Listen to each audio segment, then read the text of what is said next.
perkara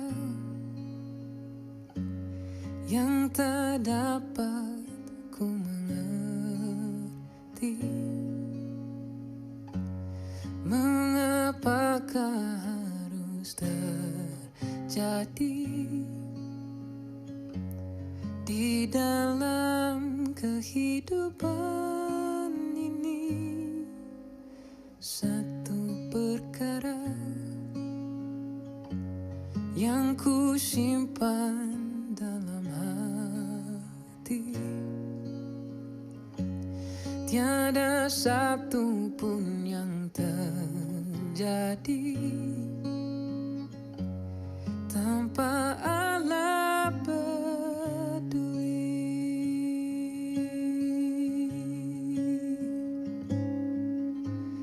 Allah mengerti, Allah peduli segala persoalan yang kita hadapi. Takkan pernah dibiarkannya ku bergumul sendiri, sebab Allah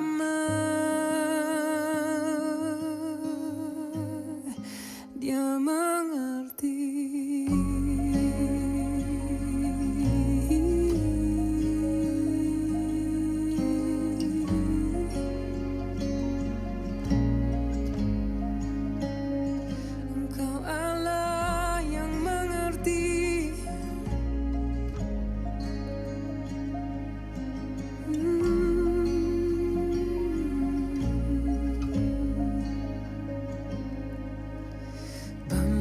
Perkara yang tak dapat ku mengerti. Mengapakah harus terjadi di dalam kehidupan ini? Satu perkara yang ku simpan dalam hati, tiada satu pun yang terjadi tanpa Allah peduli.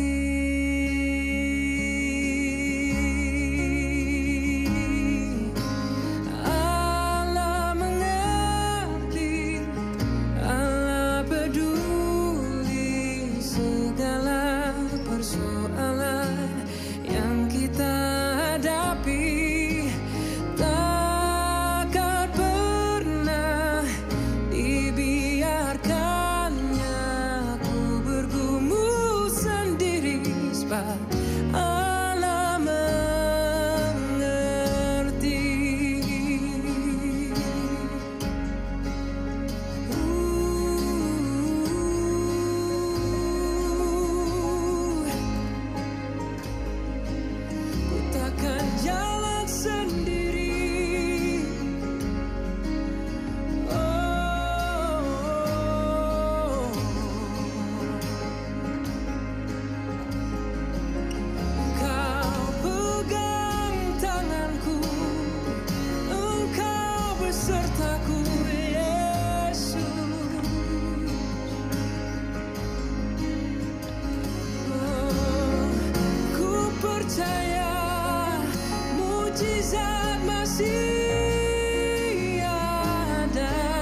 karya yang indah. Kini aku percaya tiada yang mustahil bagimu. Kuasamu kuatkanku, dasarku berharap. Kini aku berserah pada rancanganmu bagiku. Ku ikuti panggilanmu, ku kan setia sampai akhir hidupku.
Selamat pagi teman-teman semua.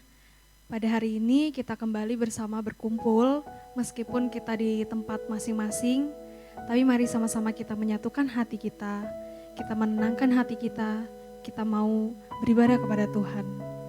Teman-teman, saya persilakan untuk saat teduh.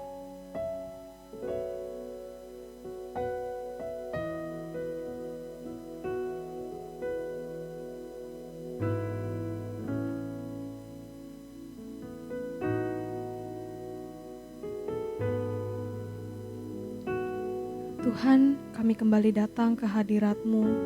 Kami berkumpul bersama, meskipun kami di tempat kami masing-masing, tapi kami menyatukan hati kami. Kami siap beribadah kepada-Mu ya Tuhan. Kami siap mendengar firman-Mu sekali lagi.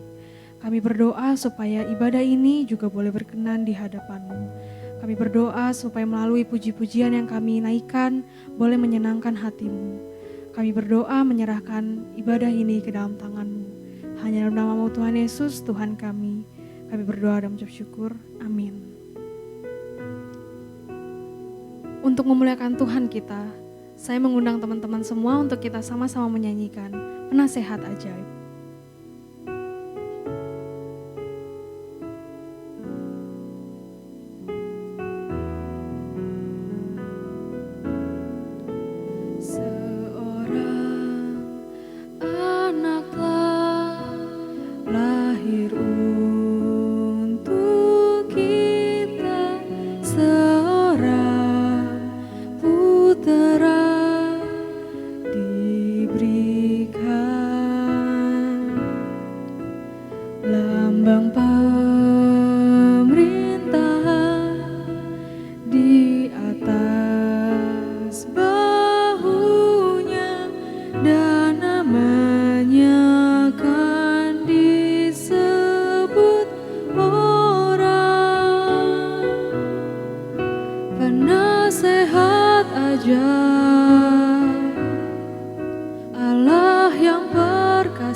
perkasa,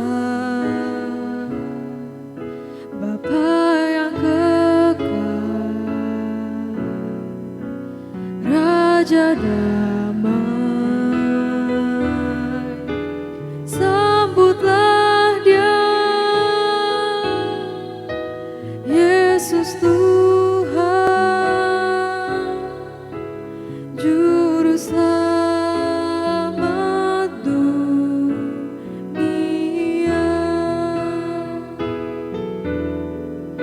Penasehat ajaib,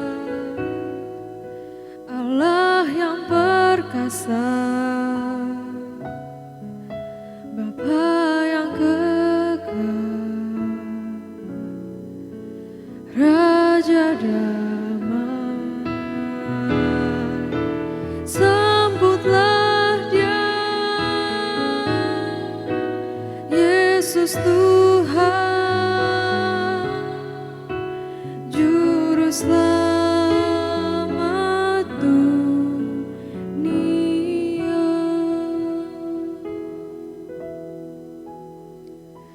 Mungkin dalam kehidupan kita pasti mengalami masa-masa di mana kita nggak tahu di depan ada apa. Kita nggak tahu jalan-jalan yang Tuhan udah siapin buat kita. Dan seringkali kita menjadi khawatir. Karena kita nggak tahu akan hari esok. Kita nggak bisa kontrol masa depan. Tapi teman-teman, saya ngundang teman-teman untuk kembali lagi kita ingat sama-sama. Kalau Tuhan, Dia adalah Allah yang menyertai kita. Dia adalah Allah yang akan selalu membimbing kita kemanapun kita berada, kemanapun kita berjalan. Mari sama-sama kita sama-sama nyanyikan arti kehadirat-Mu.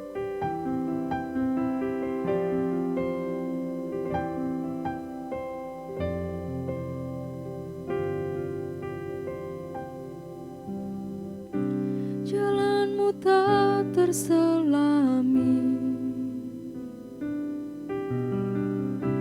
oleh setiap hati kami, namun satu yang ku percaya, ada rencana yang indah, tiada terduga kasih-Mu, heran dan besar bagiku, arti kehadiran-Mu selalu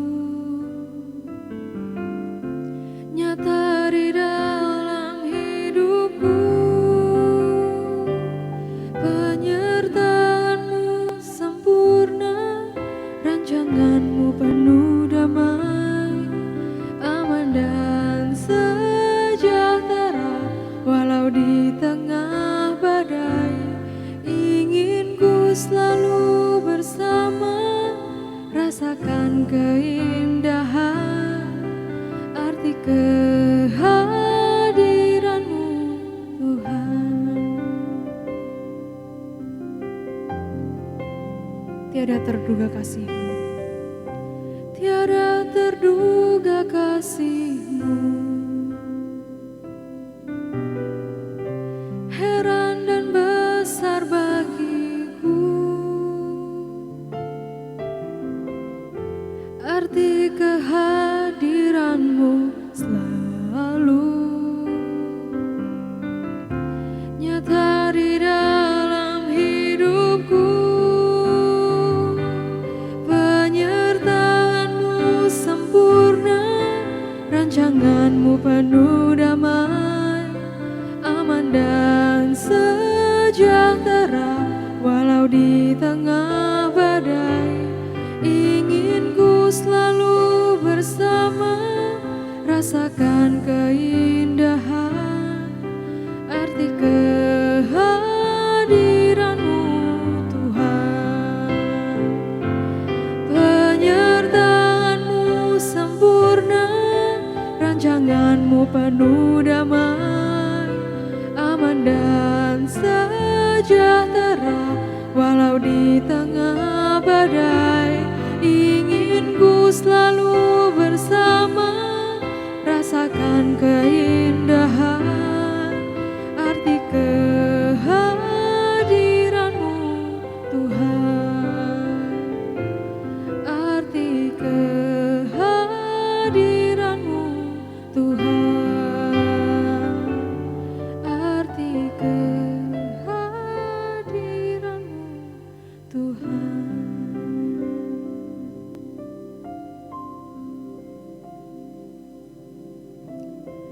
Teman-teman, saya undang untuk bangkit berdiri.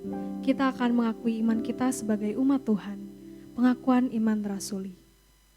Aku percaya kepada Allah, Bapa yang Maha Kuasa, Khalik langit dan bumi, dan kepada Yesus Kristus, Anaknya yang tunggal Tuhan kita, yang dikandung daripada Roh Kudus, lahir dari anak darah Maria, yang menderita sengsara di bawah pemerintahan Pontius Pilatus, disalibkan, mati, dan dikuburkan, turun ke dalam kerajaan maut. Pada hari yang ketiga bangkit pula dari antara orang mati, naik ke surga, duduk di sebelah kanan Allah, Bapa yang Maha Kuasa. Dan dari sana ia akan datang untuk menghakimi orang yang hidup dan yang mati. Aku percaya kepada Roh Kudus, gereja yang kudus dan am, persekutuan orang kudus, pengampunan dosa, kebangkitan tubuh, dan hidup yang kekal. Amin. Teman-teman dipersilahkan untuk duduk kembali. Setiap manusia pasti pernah mengalami masa sulit dalam hidupnya. Sama seperti Yusuf dan Maria yang mengalami masa sulit saat mereka harus mempersiapkan kelahiran Yesus. Namun, Yesuslah harapan dan Immanuel yang hadir ke dalam dunia dan untuk keluarganya. Begitu juga dengan kita. Yesus Kristus telah hadir dalam kehidupan kita sebagai Immanuel. Mari sama-sama kita nyanyikan Immanuel.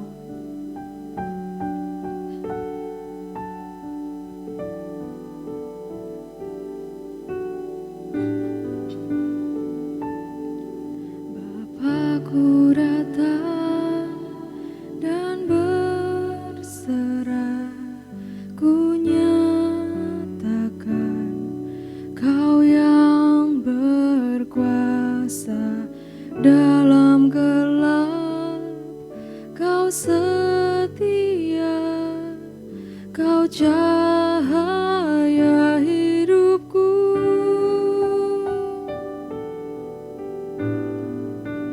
Kau kuatkan aku bertahan, Kau harapan dalam kesesakan, Kau buktikan kesetiaan-Mu Tuhan, Engkau Allah Immanuel.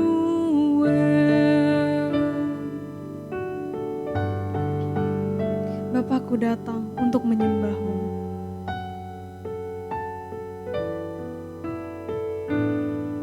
Bapakku datang untuk menyembah, ku nyatakan Kau yang bertahta dalam lemah, Kau sempurna, Kau cahaya bagiku.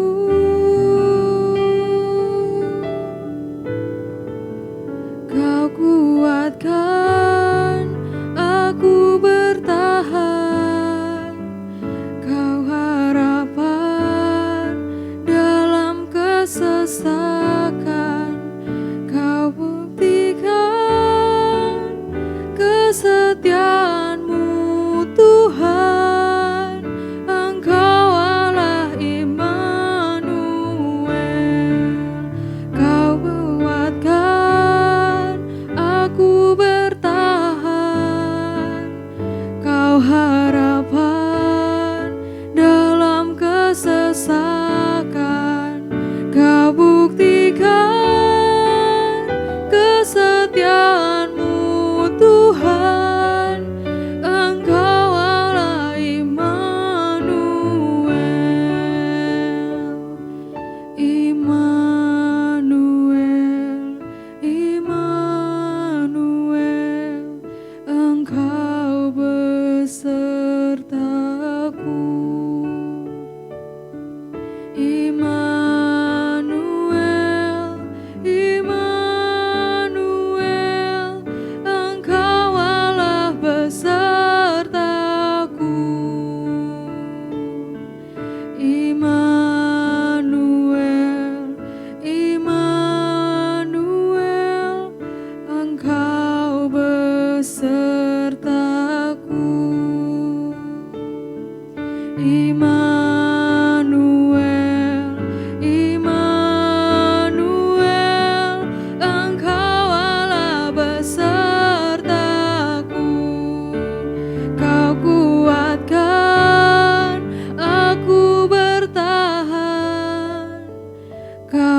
harapan dalam kesesakan.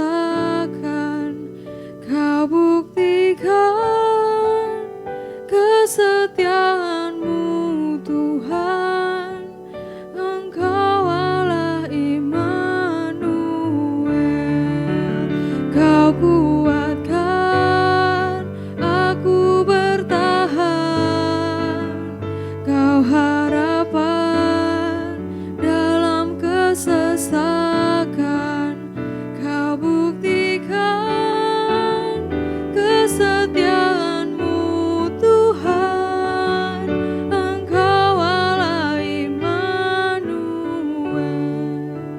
Ku berserah sepenuhnya Tuhan. Engkau Allah Immanuel.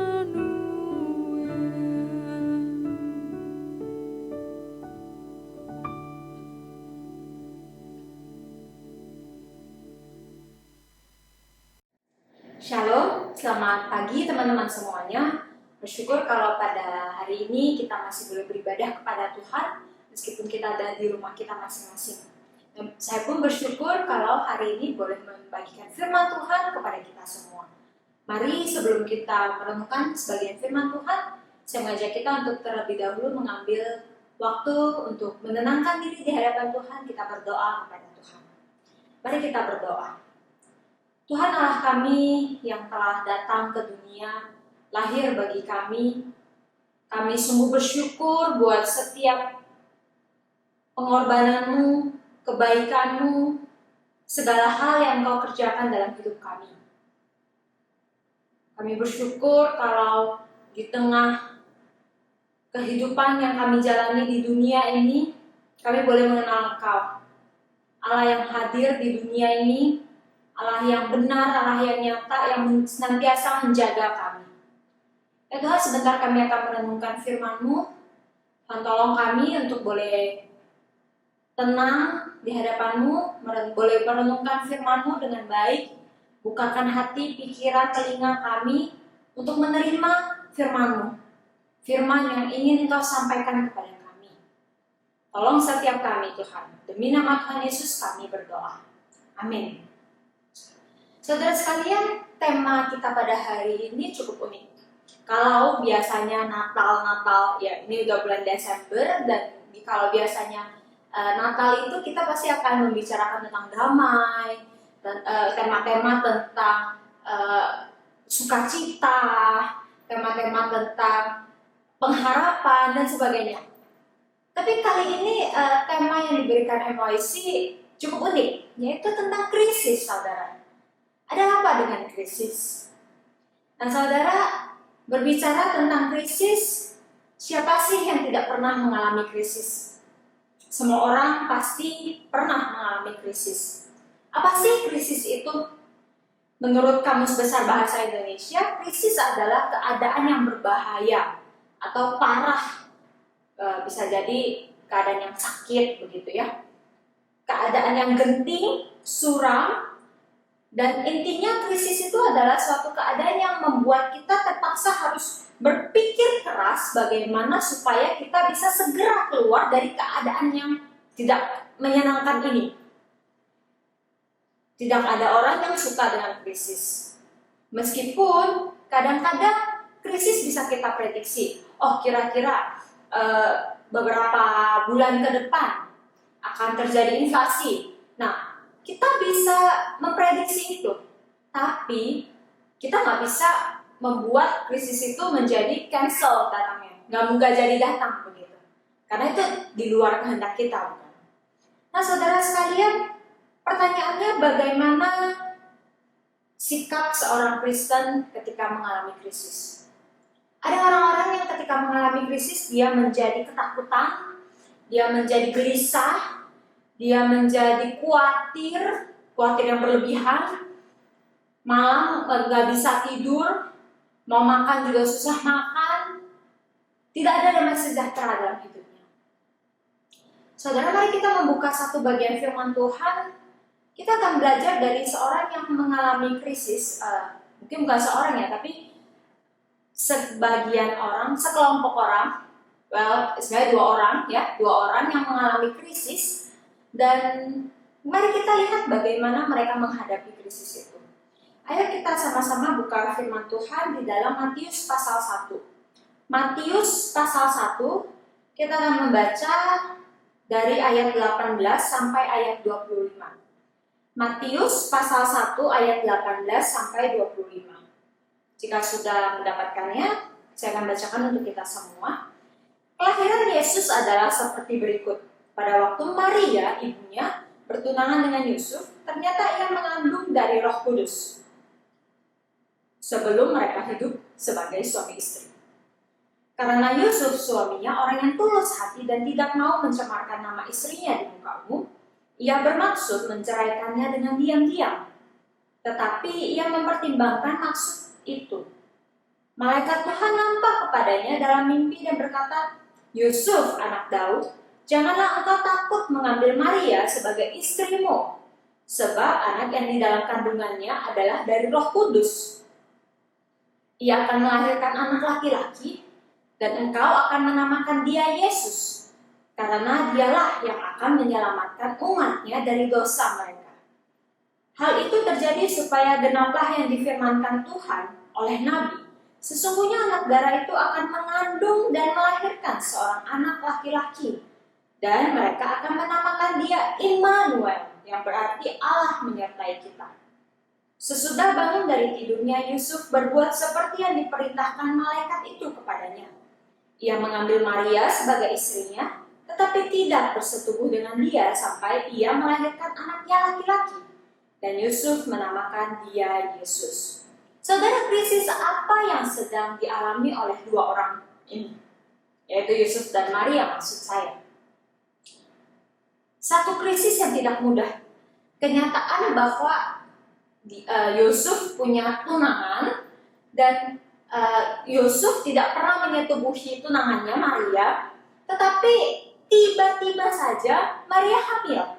Bukankah itu sebuah krisis? Bayangkan saudara kamu, ya teman-teman emosi pasti banyak yang sudah berpacaran. Kamu berpacaran dengan cara yang jujur, dengan ya gaya pacaran yang sehat lah, gaya pacaran Kristen banget deh. Tapi kenyataan bahwa calon istri kamu atau pacar kamu itu hamil, bukankah itu adalah satu krisis buat kamu? Kamu jadi berpikir keras, wow, ternyata pasangan saya mengkhianati saya. Atau kamu berpikir, bagaimana mungkin hal ini bisa terjadi? Pasti ada satu keganjalan di dalam hati yang membuat Yusuf mulai berpikir, apakah mungkin ini orang yang tepat? Apakah mungkin dia akan menikahi seorang yang sudah mengandung, dan akan melahirkan anak? Wow, tidak mudah bagi seorang Yusuf. Di sisi lain, di sisinya Maria, bagaimana dengan Maria?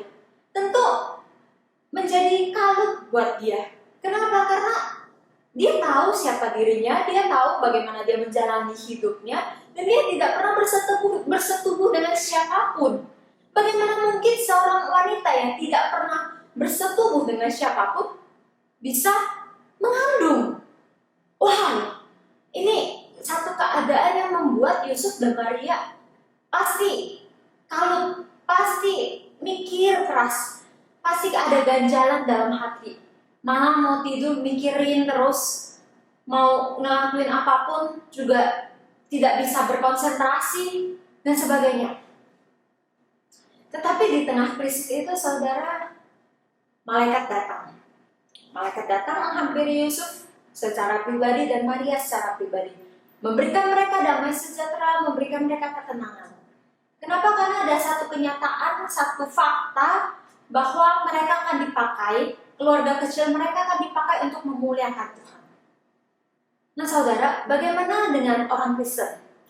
Bagaimana ketika orang Kristen mengalami krisis?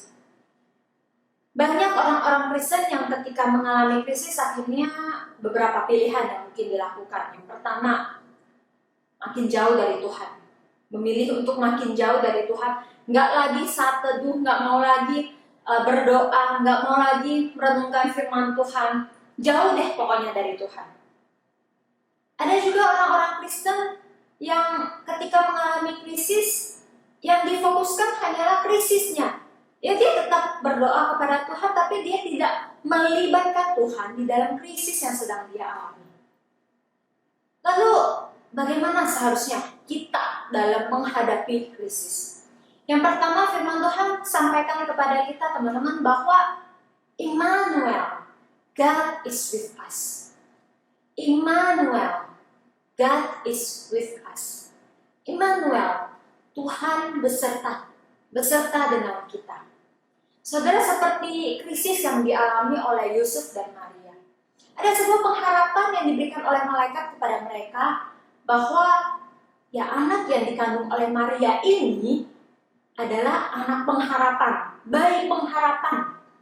bayi yang akan membebaskan umat manusia dari dosa, bayi yang akan bertumbuh menjadi Tuhan, menjadi Tuhan yang luar biasa, yang memberikan pengajaran, memberikan kedamaian, memberikan damai sejahtera bagi umat manusia, bagi engkau dan saya. Dan kenyataan bahwa Dia adalah Allah yang Immanuel ini tidak bisa dilepaskan dari hidup kita orang-orang Kristen, orang-orang yang percaya kepada Dia. Immanuel, Allah yang beserta dengan kita. Saudara sekalian, saya teringat ketika saya masih SMP. Saya masih SMP dan saat itu saya ada di dalam satu komunitas di gereja. Nah, komunitas kami di gereja ini akan mengadakan perlombaan persahabatan ceritanya dengan gereja metodis yang lain. Kayak waktu itu saya masih di daerah, masih di Medan. Nah, jadi beberapa kota-kota yang ada di Medan akan melakukan perlombaan persahabatan, ya termasuk dengan juga kami yang ada menjadi salah satu grup dari perlombaan ini. Nah, saudara, itu memang momennya kalau nggak salah momen-momen Natal begitu. Nah, ketika kami, jadi waktu itu saya tinggalnya di Rantau Prapat dan perlombaannya berlokasi di Medan, sehingga kami harus naik kendaraan dari Rantau Prapat ke Medan. Nah, biasanya naik kereta api supaya cepat dan nyaman. Tapi kan namanya kalau kereta api lebih mahal begitu. Jadi akhirnya kami naik mobil bus. Mobil busnya mungkin sekitar, kalau ada gambaran saat ini mungkin seperti mobil Hiace begitu ya. Nah, ketika kami menaiki mobil Hiace itu akhirnya ya pembina kami yang menyetir. Dia setir dari Rantau Prapat ke Medan. Waktu itu butuh durasi waktu sekitar 9-10 jam. Waktu itu jalan masih tidak begitu bagus, jadi perjalanan dari Rantau Prapat ke Medan dengan jalan darat mungkin butuh 9-10 jam. Nah, saudara, ketika kami berangkat itu jam 8 pagi dan acara dimulai pukul 2 siang. Secara logika kami sudah telat. Tapi ya udah nggak apa-apa, kami tetap lanjutin perjalanan kami, dan tentu menjadi kekhawatiran buat pembina kami, nyampe nggak nih. Akhirnya buru-buru dan mencari cara lah gimana caranya supaya bisa mempersingkat waktu. Nah, teman-teman, ternyata ada kehendak Tuhan yang berbeda bagi kami. Di tengah perjalanan kami, ketika kami tiba di kota Kisaran, bus kami terguling. Pembina kami mencoba mengambil jalan lain gitu, mau potong jalan begitu ya, mau ngambil jalannya orang. Ternyata dari belakang mobil juga cepat sekali jalannya, jadi akhirnya mau nggak mau pembina kami harus banting setir dan bus kami terguling 2 kali nabrak bengkel orang. Bengkelnya hancur, lebur. Dan bagaimana dengan kondisi bus kami? Hancur, teman-teman, hancur. Kaca depan pecah, kaca belakang pecah juga, pintu juga udah penyok. Jadi kami keluar dari bus itu, kami nggak lewat pintu, tapi kami lewat kaca. kaca belakang. Lalu ada seorang asu yang nemenin pembina kami supaya kalau beliau lelah dia akan menggantikan menyetir.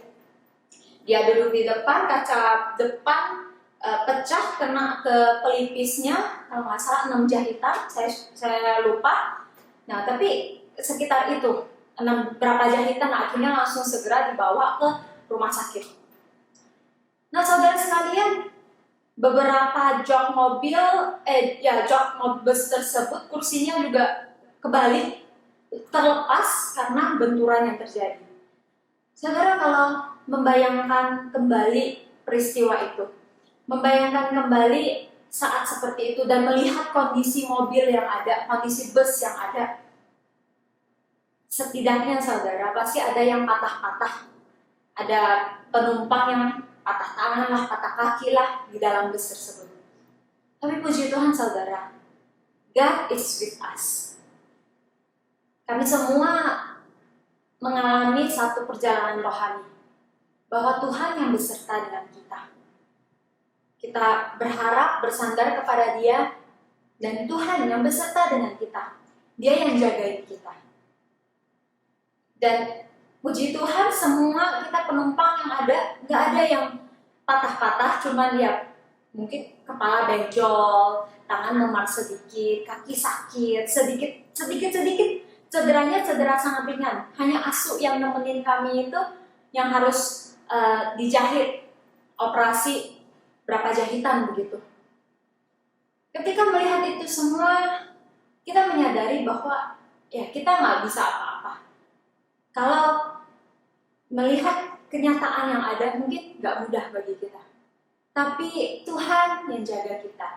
God is with us. Immanuel. Dan perjalanan rohani ini begitu berharga buat kita semua penumpang yang ada di dalam. Menolong kita untuk semakin boleh mengenal Tuhan.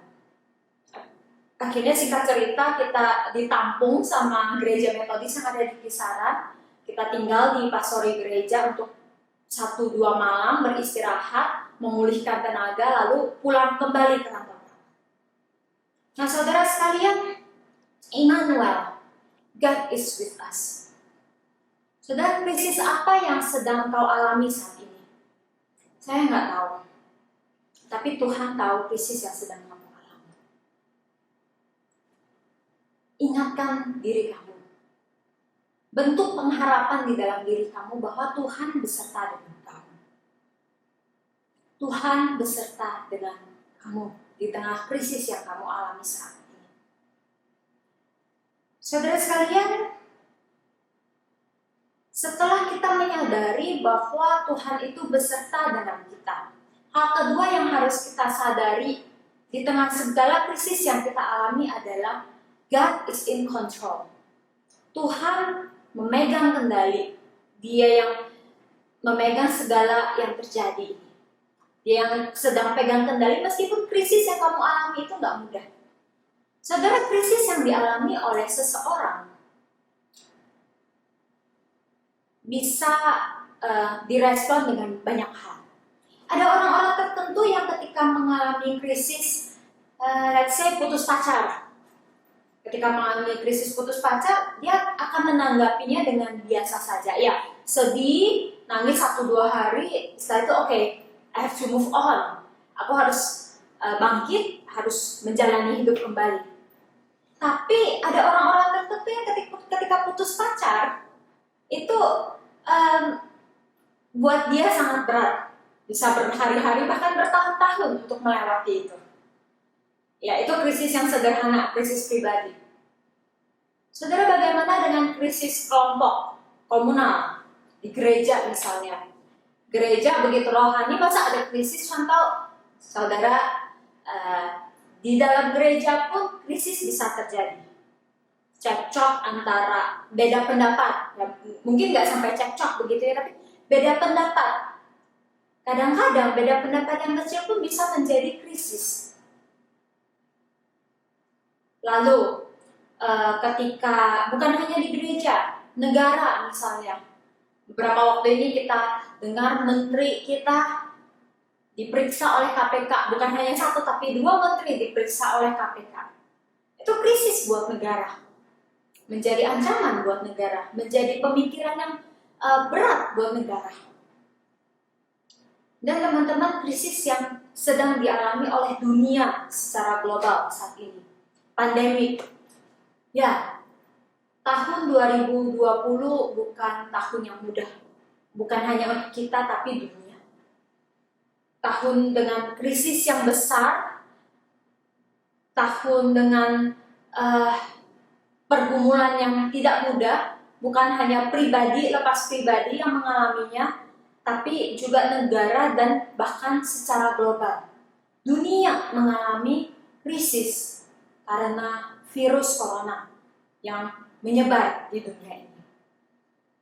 Saudara, kenyataan bahwa virus corona sudah menyebar masuk ke dunia ini membuat banyak aspek menjadi terguncang. Bukan hanya segi bisnis, tapi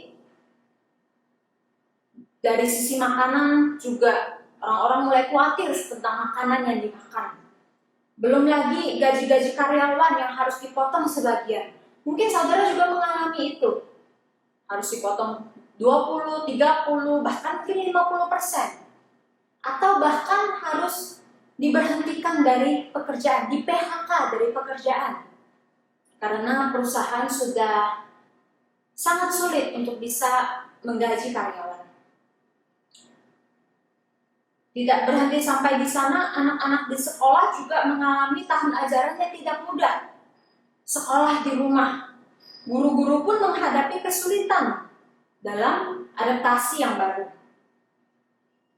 Gaya hidup kita semua berubah, semua harus beradaptasi, pergi keluar rumah harus memakai masker, membawa perlengkapan, hand sanitizer lah, tisu basah lah, dan sebagainya. Ada orang-orang yang mungkin mengalami krisis yang ringan di tengah coronavirus ini. Seolah ya sulit tapi tidak sampai berpengaruh besar. Tapi sangat banyak orang yang mengalami masalah sulit, krisis yang sulit di tengah virus corona yang menyebar di dunia ini. Saudara, kalau kita flashback kembali di awal ketika virus corona mulai masuk, ada bagian dunia tertentu yang kehabisan tisu toilet, kehabisan bahan makanan, supermarket kosong semua. Kenapa? Karena semua orang panic buying, semua orang beli semua yang bisa dibeli. Takut-takut kalau harus lockdown. Semua orang panik. Itulah dampak dari krisis, efek yang dibuat oleh krisis. Membuat semua orang menjadi panik, membuat kita tidak bisa berpikir jernih. Apa itu Allah yang beserta dengan kita? Kita nggak lagi pikirkan itu. Yang kita pikirkan adalah bagaimana caranya supaya bisa segera selesai, keluar dari masalah ini. Kalaupun harus lockdown, saya dan keluarga saya aman. Panic buying, beli semua yang ada, semua keperluan yang ada. Nah saudara, tapi apakah kita lupa bahwa God is in control? Jangan-jangan kita lupa ada Tuhan yang sedang merencanakan sesuatu. Saudara, pandemik, kalau dari beberapa research yang ada, pandemik itu datang sekitar kurang lebih 100-an tahun. 100-an tahun ada pandemik sekali terjadi. Wabah flu yang terjadi 100 tahun yang lalu itu juga membuat begitu banyak orang yang harus meninggal. Dan hal yang sama juga terjadi di pandemik saat ini yang sedang kita alami. Tiap hari kita dengar begitu banyak tambahan kasus, begitu banyak tambahan orang yang kena corona. Belum lagi orang-orang yang meninggal, orang-orang senior, orang anak-anak, banyak yang meninggal karena virus corona ini. Nah saudara, bagaimanakah sikap kita ketika menghadapi ini? Apakah kita masih berpikir bahwa God is in control? Suatu kali ketika saya duduk diam dan merenungkan tentang apa yang terjadi bagi dunia ini, saya cuma bisa termenung dan tanya kepada Tuhan, Tuhan sedang mau kerjakan apa sih buat dunia ini? Teman-teman, Tuhan menghibur saya ketika saya melihat ke langit. Satu kali di tengah keadaan ini, saya melihat ke langit dan mungkin saudara juga ada yang melakukan hal yang sama. Langit sangat cerah, warnanya biru, awan yang putih menghiasi langit yang biru sangat indah sekali. Kapan kita bisa melihat langit Jakarta begitu indah? Habis hujan pun belum tentu langit begitu indah. Tapi hanya sedikit coronavirus, bukan sedikit, tapi ya karena coronavirusnya sangat kecil yang nggak bisa kita lihat, tapi spreading everywhere, itu membuat langit menjadi cerah. Mungkin Tuhan sedang mengerjakan sesuatu bagi dunia ini. Dia ingin menjernihkan kembali dunianya. Dia ingin supaya kita duduk tenang. Kalau biasanya mungkin kita sibuk di luar sana, kerja, Pak. Pergi pagi, pulang malam kita kerja, dan kita lupa akan Tuhan. Mungkin ini saatnya yang Tuhan mau pakai supaya kita boleh duduk diam, duduk tenang, untuk merenungkan tentang Tuhan. Nah saudara, God is in control. Bagaimana Tuhan menunjukkan kontrolnya di tengah keadaan ini? Ya, kita tahu vaksinnya akan segera muncul meskipun masih di dalam segala lika-liku proses yang dilakukan oleh orang-orang pintar di luar sana. Tapi ada harapan bahwa vaksin ini akan segera diluncurkan dan akan segera disuntikan kepada masyarakat, bukan hanya Indonesia tapi juga dunia. Semuanya gencar untuk mengembangkan ini semua. Kalau Tuhan mau supaya vaksin ini nggak muncul, bisa nggak? Bisa. Kalau Tuhan mau supaya virus corona makin panjang, bisa nggak? Bisa. Tapi God is in control. Tuhan izinkan virus corona ini ada, tapi Tuhan juga izinkan beri hikmat kepada orang-orang pintar untuk menemukan vaksinnya.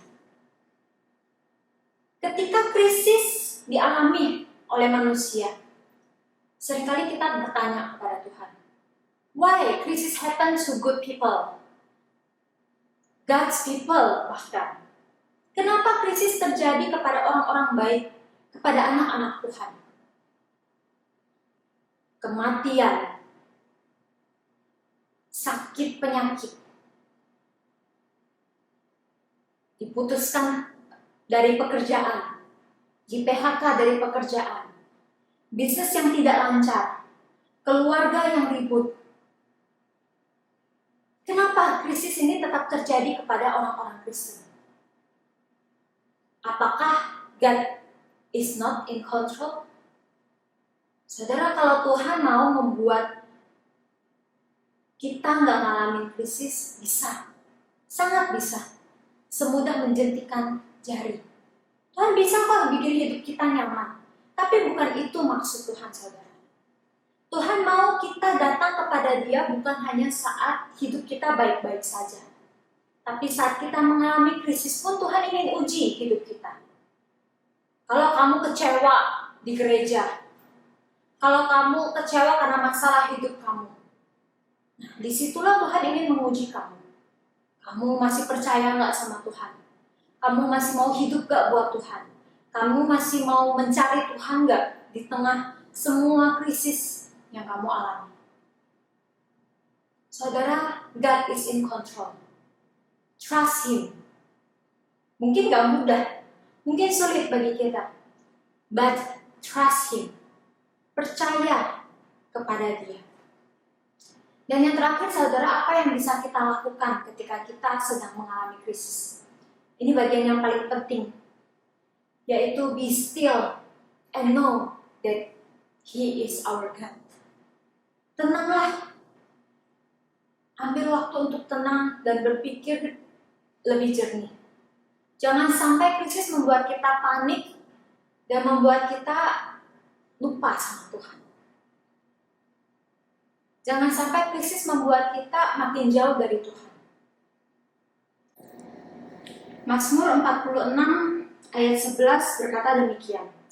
Diamlah dan ketahuilah bahwa akulah Allah. Aku ditinggikan di antara bangsa-bangsa, ditinggikan di bumi. Nah saudara sekalian, Tuhan ingin namanya ditinggikan, namanya dimuliakan lewat hidup kita. Saya nggak tahu krisis apa yang sedang kamu alami saat ini.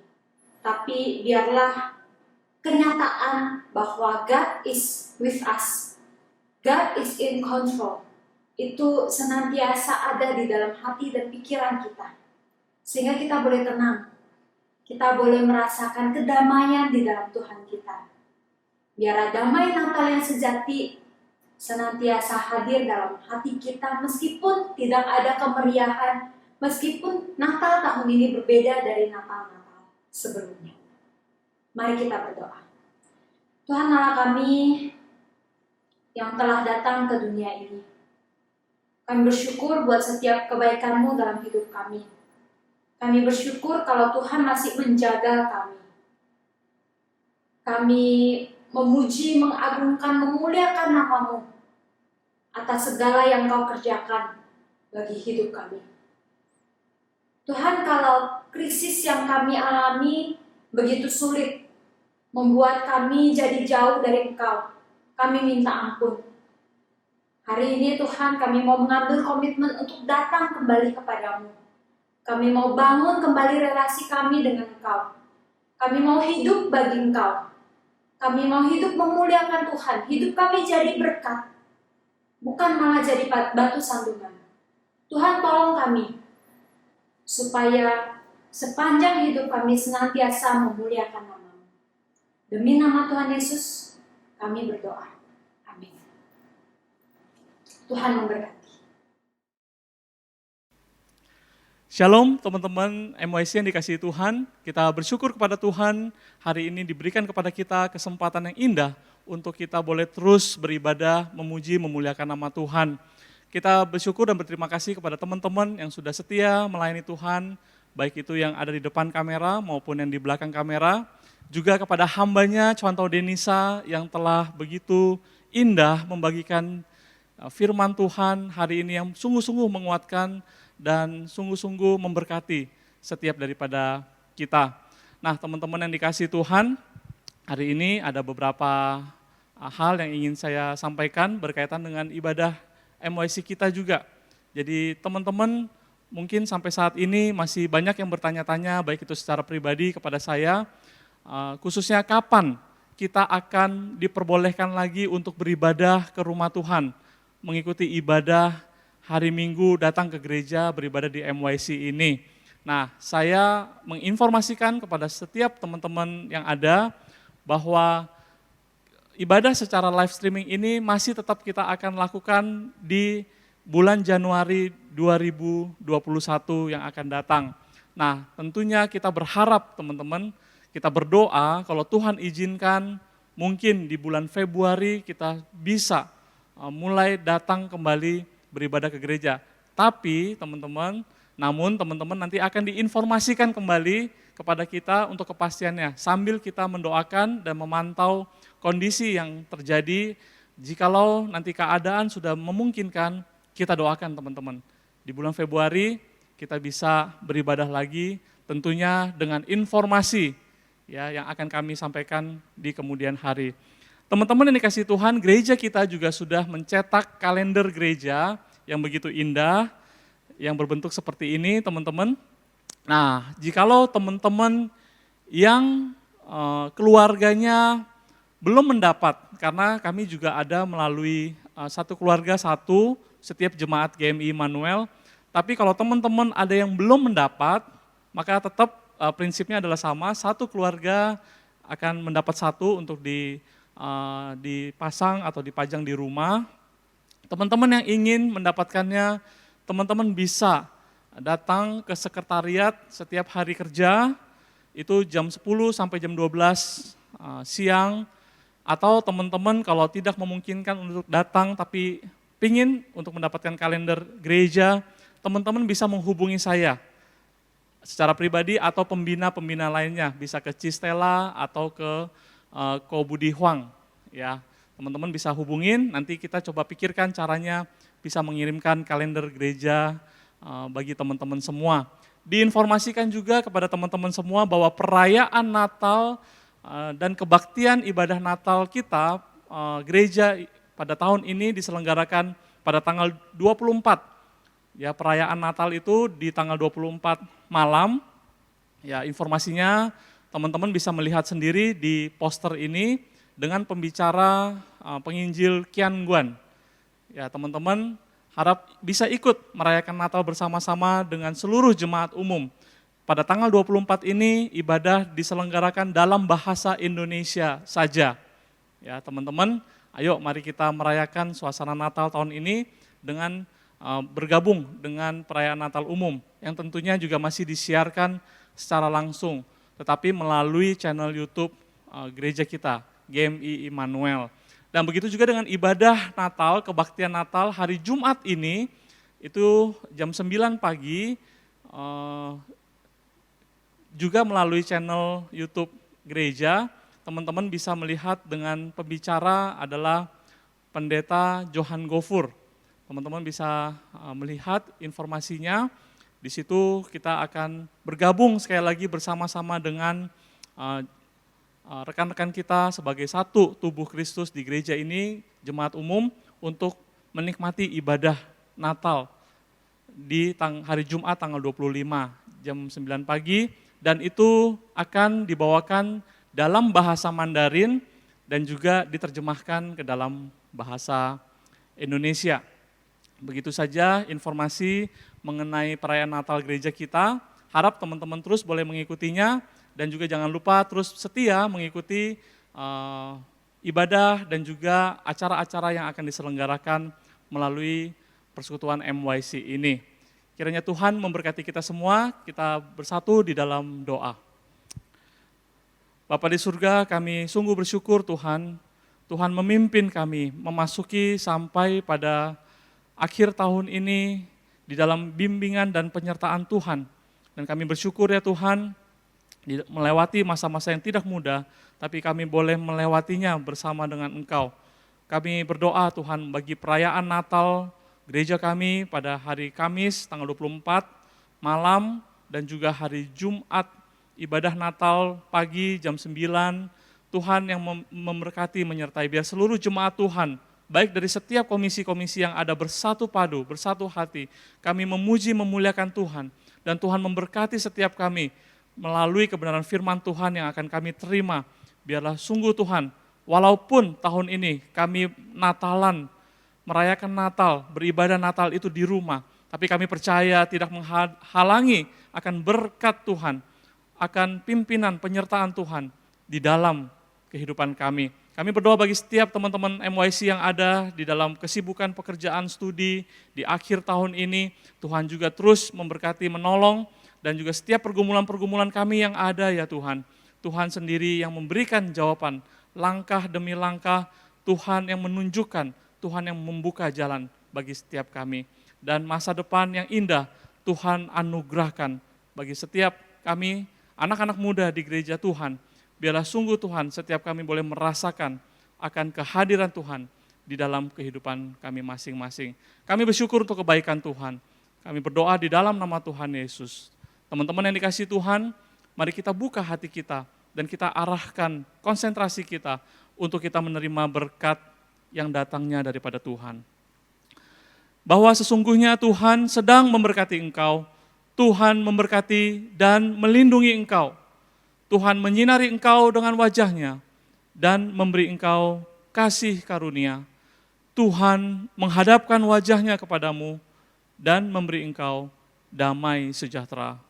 Mulai daripada saat ini sampai Maranatha, kedatangan Kristus yang kedua kali, bahkan sampai kekal untuk selama-lamanya. Amin. Baik, teman-teman yang dikasihi Tuhan, kita berjumpa lagi pada ibadah Natal dan juga ibadah MYC yang akan datang. Tuhan memberkati kita. Ibadah kita telah selesai. Happy Sunday teman-teman. Penasehat ajaib. kuasa, Bapa yang kekal, Raja damai, sambutlah Dia, Yesus Tuhan, Juru Selamat.